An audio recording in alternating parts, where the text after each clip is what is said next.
सकाळ सकाळ आलो जो रानात आलो. वैरणच्या 2 खेपा नेऊन टाकल्या घरी. आणि मग कणस राहिलेली होती थोडी. आणि ते कणस उचलताना अजब गजबच प्रकार घडला आहे. पिशवी आणून ठेवली होती खाली, माहिती आहे का? पिशवी खाली आणून ठेवली होती. एक भरलेली पिशवी होती आणि एक रिकामी होती. मग रिकामी पिशवी वाऱ्यानं उडून जाईल म्हणून हे करून ठेवलं होतं. हा दगड चांगला बऱ्यापैकी होता बरं, मोठा होता, पण लय काय मोठा नव्हता.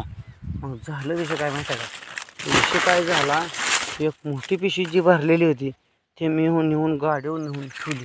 आणि ही रिकामी पिशवी आणाय गेल्यावर काय, अगं बाय असं लांबलंच हात्यार होतं का नाही, बोलायचंच काम नाही. आलं की राव हातातच पिशवी उचलली की हातातच आलं. हातात आल्यावर काय लागलं वळवळ करायला. आणि काय घाबरलो. पण काय दररोजचं म्हणजे काय, आता शेतीत काम करत असल्यामुळं माहीत झालं ना नेमकं काय आहे, काय वळवळ करते. मग पहिल्यांदा तर वाटलंच बरं का की म्हणजे भ्याजोगच वातावरण झालं ना. स्टार्टला एकदम हातात आल्यावर ते वळवळ करायला लागल्यावर वाटलं ना. मग म्हणलं बाबा हे बहुतेक म्हणलं फुसफिसच आहे काय, ही बहुतेक असंच वाटलं की. मग काय दणक्यानं पटशीनं हात झिंजाडला राव, दिलं टाकून खाली. त्याचा शेपूटच माझ्या हातात आलता. जसं बी उचललं का नाही, जशी बी पिशवी उचलली तसं त्या हातात लागलं लोंबायला असं खाली. असं लागलं झोका खेळायला. लका म्हणलं आता काय करू नाही. आता म्हणलं तर ही धरतंय. मग धरायच्या आधी दिले, पटकन पिशवी खाली टाकून दिली. अगं बाय सणाच निघली की लगेच. त्यातनं काय निघली माहीत आहे का? अहो गोरपड होती हो. त्यात गोरपड शिरली होती. आणि गोरपडीचं होतं पिलू. मग तरी पण घाबरलो हो. ते हातात आलं ना, ते हातात आल्यामुळं घाबरलो. आणि आपलं रिकामी हिशेबाखाली गेलतो उचलायला.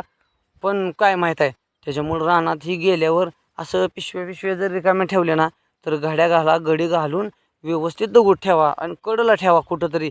किंवा मग झाडपेड असलं तर झाडावर पिशवी अडकून ठेवा. पण अशी सपई पिशवी टाकू नका. त्याचा इचूकाटा पण शिरू शकतो. आणि अचानक भयानक आपण आपल्या कामाच्या नादात असतो.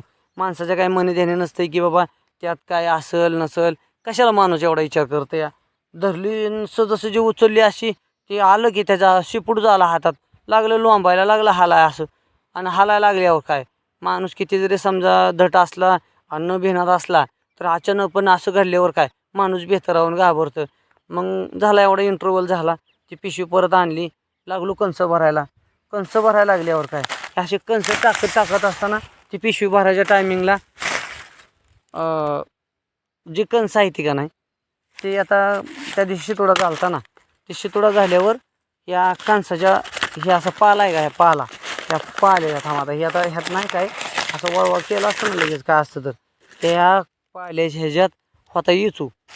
मग इचू होता म्हणल्यावर काय, त्यानं बिचाऱ्यानं त्याचं काम केलं ना. आपण तर वाईट मानायची काय गरज आहे तेव्हा. त्याला इचूला तर काय वाईट मानायचं तेव्हा नाही. इचू तसं नाही, त्याला बिचारायला खरं वाईट म्हणतच नाही मी. मग त्यानं त्याचं काम केलं, दिला दणका हाताला लगेच. लागल्या जाणवून मग यायला काळा भंगार होता. पण ह्या गोष्टी तुमच्या लक्षात येणं गरजेचं होतं. तू ग्लोव्ज घालायला पाहिजे होतं की बाबा काहीतरी हातात घालायला पाहिजे होतं. मग त्यानं दणका दिल्यावर आपल्याला नाही इचू चढत सगळ्यात महत्त्वाचं. त्यामुळं काहीच झालं नाही. 2 मिनटं मुंगे आल्यावर झालं. मस्त इचू टप्प्या होता. पण म्हणलं आता आपला त्याला हात लागलाय म्हणून तो चावला, बरोबर. आपलाच हात नसता लागला तर तो चावला असता का? तर मग असं नका. पण अशा गोष्टीला जरा सांभाळून, एखाद्याला सहन होत नाही तर शेतीतलं काम करत असताना जाणीवपूर्वक व्यवस्थित लक्ष देऊन करा की जेणेकरून तुम्हाला प्रॉब्लेम नाही आला पाहिजे. माझ्यासोबत झालं तुमच्यासोबत असं नाही झालं पाहिजे. यासाठी हा छोटासा मिनी आणि अतिशय खूबसूरत सकाळचा ब्लॉग आहे माझा. कसा वाटला, काय वाटला आवर्जून सांगा. मला हे सांगायची सवय. तुम्ही समजून घेताय का नाही आता काय मला माहीत नाही. समजून घेतलं तर व्ह्यू चांगल्या कचकटून येतेल्या. म्हणजे बघचाल हो तुम्ही आणि सगळं आपूट व्हिडिओ बघा.